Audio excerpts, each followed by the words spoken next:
Hey guys, welcome back to our next section, which is pit crew. And this section is all about onboarding. So, onboarding is really a continuation of the hiring process. It's engaging this new employee in the company culture and make sure your company culture is strong from start to finish. So, first, I'd like to just hit briefly on the PowerPoint and what I feel is really important and a standout in the PowerPoint, which is um, how to get top performance from a devoted team. So, teamwork is essential for a good company culture because you want it to feel like an extended family, that they're working together towards a common goal. So it's very important to not only just integrate this new employee into the company, but to give them mentors, give them colleagues, give them a small group that they can actually socialize with. And yes, I said socialize. I know this is on company time.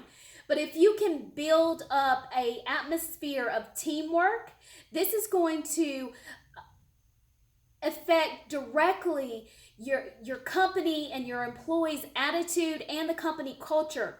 So, for example, let's say if you have a team of people working, someone's out on vacation, but somebody is thinking about calling in sick, but they know that this could hurt their team, they may come on in to help out because they feel a sense of loyalty to the company and to their team, to the team that they're on. So you want to really establish that family like atmosphere and that teamwork atmosphere from the very beginning. Another one is it directly affects your customer.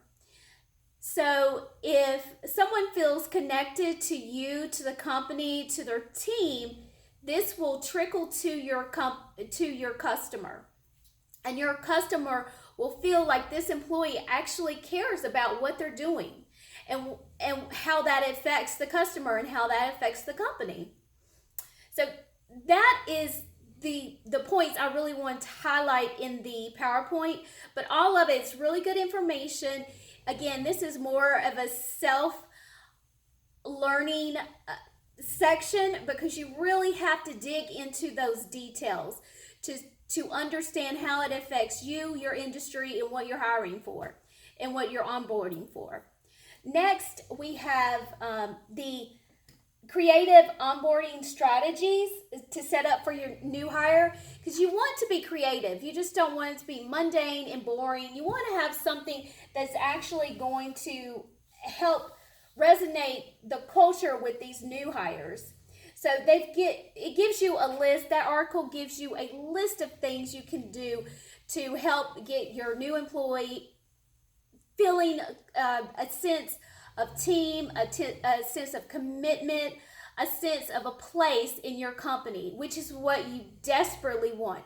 You want them to feel like they belong initially. You never want to just sit someone out that you hired and they feel like they're all alone on an island somewhere. You want them to get some sense of community in your company. So next we have a great tool. You're going to be so happy that you have this tool because there's so many things to do during the onboarding process. And basically, I've given you a checklist of what to do to make sure that your new hire is comfortable and in the position, and you actually cover all the boring stuff, the legal stuff that you have to cover as well. So you have that checklist, and after the checklist is actually a onboard planning tool, which actually helps you. It gives you a chart which tells you what to do from week 1 to throughout the year.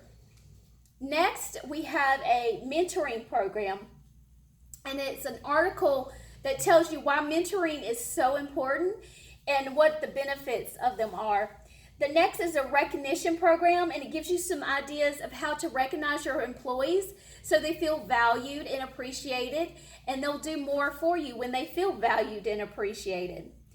Then I have an article about Chick-fil-A. Now, Chick-fil-A is an employee-centric company. That means they concentrate heavily on their employees. They want to make sure their employees are happy because they believe it affects the customer service. And if you've ever been to a Chick-fil-A in the South, when they say, "It's my pleasure," you really believe it.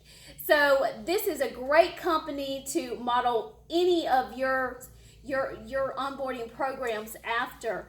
So one thing that I want to point out is what we just went over is they value their employees. They make sure they feel empowered from the very start with their titles. They're not generic titles. It's not cashier or customer sales representative. They have titles like leader, influencer, stakeholder, which makes you feel a sense of ownership in the company. So think about that too when you have your titles. Next is a great example called the Container Store, and it basically goes over things that the Container Store has done to make their store pop. And it's also an employee-centric retailer. So I clearly believe that if you have happy employees, you'll have happy customers. And these are two articles that backs up that theory, and I would read them carefully.